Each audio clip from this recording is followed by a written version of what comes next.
ఇది ఒక success story. పరీక్షకు వెళ్తూ ప్రమాదం, 14 ఆపరేషన్లు, నడవలేవంటూ వదిలేసిన భర్త నేడు సివిల్స్లో టాపర్. కడుపు నొప్పి, తలనొప్పి వంటి చిన్న చిన్న శారీరక ఇబ్బందులు వస్తేనే భరించలేమంటూ తనువు చాలిస్తున్నవారు ఎందరో. ఇక 1-2 ఆపరేషన్లు చేయించుకుంటే చాలు, ఇక మా పని అయిపోయింది, ఏమీ చేయలేమంటూ శారీరకంగానే కాదు మానసికంగా కృంగిపోయే వారి గురించి మనం తరచుగా వింటూనే ఉన్నాం. అలాంటిది ఓ మనిషి ఏకంగా 1 కాదు 2 కాదు 14 సార్లు ఆపరేషన్ చేయించుకుంటే ఆ వ్యక్తి జీవితాంతం మంచానికే పరిమితమయ్యి కాలం వెల్లదీస్తాడు. అయితే ఓ అమ్మాయి మాత్రం తనకు 14 ఆపరేషన్లు జరిగినా భయపడలేదు. ఏదోలా బతకాలి అనుకోలేదు. చికిత్స జరిగింది శరీరానికే కానీ నా సంకల్పానికి కాదంటూ ధైర్యం కోల్పోకుండా సంకల్పంతో ఒక లక్ష్యాన్ని నిర్దేశించుకుంది. పట్టుదలతో పోరాడితే సాధించలేనిది ఏమీ లేదని నిరూపించింది. సివిల్స్లో ఉత్తీర్ణురాలైంది, కళ నెరవేర్చుకుంది. ఆ అమ్మాయి గురించి తెలుసుకుందాం. హర్యానాలోని కర్నాల్ జిల్లా దూపేడి గ్రామానికి చెందిన సురేష్ బబిత దంపతులకు 2 పిల్లలు. ఈ దంపతులకు కుమార్తె, కుమారుడు. కుమార్తె పేరు ప్రీతి బెనివాల్, కుమారుడి పేరు పంకజ్ బెనివాల్. ప్రీతి తండ్రి సురేష్ కుమార్ ప్రభుత్వ ఉద్యోగి, తల్లి అంగన్వాడీలో టీచర్. ప్రీతి 2013లో ఎంటెక్ పూర్తి చేసి స్థానిక గ్రామీణ బ్యాంకులో క్లరికల్ ఉద్యోగంలో జాయిన్ అయింది. అనంతరం మరో 3 ఏళ్లు బహదూర్గఢ్ ఉద్యోగిగా బాధ్యతలను నిర్వహించింది. ఇక 2016లో ఫుడ్ కార్పొరేషన్ ఆఫ్ ఇండియాలో అసిస్టెంట్ జనరల్ గ్రేడ్ 2 ఉద్యోగం సాధించింది. దీంతో అదే ఏడాది ఫిబ్రవరిలో తల్లిదండ్రులు ప్రీతికి మట్లౌడా బ్లాక్లోని ఒక గ్రామానికి చెందిన వ్యక్తితో పెళ్లి చేశారు.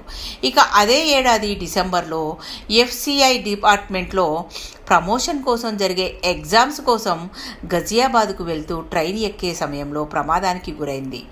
రైలు ఎక్కే సమయంలో కాలు జారి ప్రీతి కింద పడిపోయింది. అప్పుడు ఆమె మీద నుండి 3 రైల్వే బాక్సులు వెళ్ళాయి. దీంతో ప్రీతి తీవ్రంగా గాయపడింది. ప్రీతి బతకడానికి పోరాడితే వైద్యులు బ్రతికించడానికి అనేక ఆపరేషన్లు చేశారు. ప్రీతిని బ్రతికించడానికి వైద్యులు బైపాస్ సర్జరీ సహా మొత్తం 14 ఆపరేషన్లు చేశారు. దీంతో ప్రీతి బెడ్కు పరిమితమైపోయింది. దీంతో నడవలేని భార్య అవసరం భర్త, కోడలు వద్దంటూ అత్తమామలు వదిలేశారు. ప్రీతి 1 ఏడాది పాటు మంచానికి పరిమితమైంది. అంతేకాదు తన పరిస్థితికి భర్త వదిలేసి వెళ్లడంతో బాధపడడం మొదలుపెట్టారు. అయితే కన్న కూతుర్ని అక్కున చేర్చుకున్న తల్లిదండ్రులు ప్రీతికి అండగా నిలబడ్డారు. జీవితం ఇంతటితో ఆగిపోలేదని మళ్ళీ చదువుకోమని ప్రోత్సహించారు. దీంతో సివిల్స్కు చదవడం మొదలుపెట్టారు ప్రీతి. మొదటిసారి సివిల్స్ రాశారు.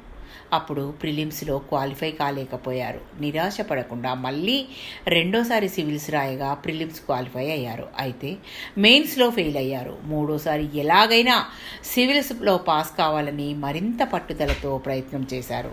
2020 సివిల్స్ పరీక్షల్లో 754 ర్యాంకుతో ఉత్తీర్ణులయ్యారు. అయితే రిజల్ట్ వచ్చే సమయంలో ప్రీతి 2021 జనవరిలో ఢిల్లీలో మరో ఉద్యోగం సాధించారు. అసిస్టెంట్ సెక్షన్ ఆఫీసర్గా మినిస్టర్ ఆఫ్ ఎక్స్టర్నల్ అఫైర్స్లో ఉద్యోగం పొందారు. తాను ఈరోజు సివిల్స్లో ఉత్తీర్ణత సాధించడానికి కారణం తన తండ్రి సురేష్ కుమార్, అంగన్వాడీ వర్కర్ తల్లి బబితా స్ఫూర్తి అని చెప్పారు. అంతేకాదు తనకు ప్రతి విషయంలోనూ సోదరుడు పంకజ్ బెనివాల్ ఎంతో మద్దతుగా నిలిచారని, IAS ఆఫీసర్గా ప్రజలకు సేవలను అందిస్తానని చెప్తున్నారు ప్రీతి. ఇలాంటి స్ఫూర్తిదాయకమైన కథలు ఎన్నో. Thank you. మీ పద్మ.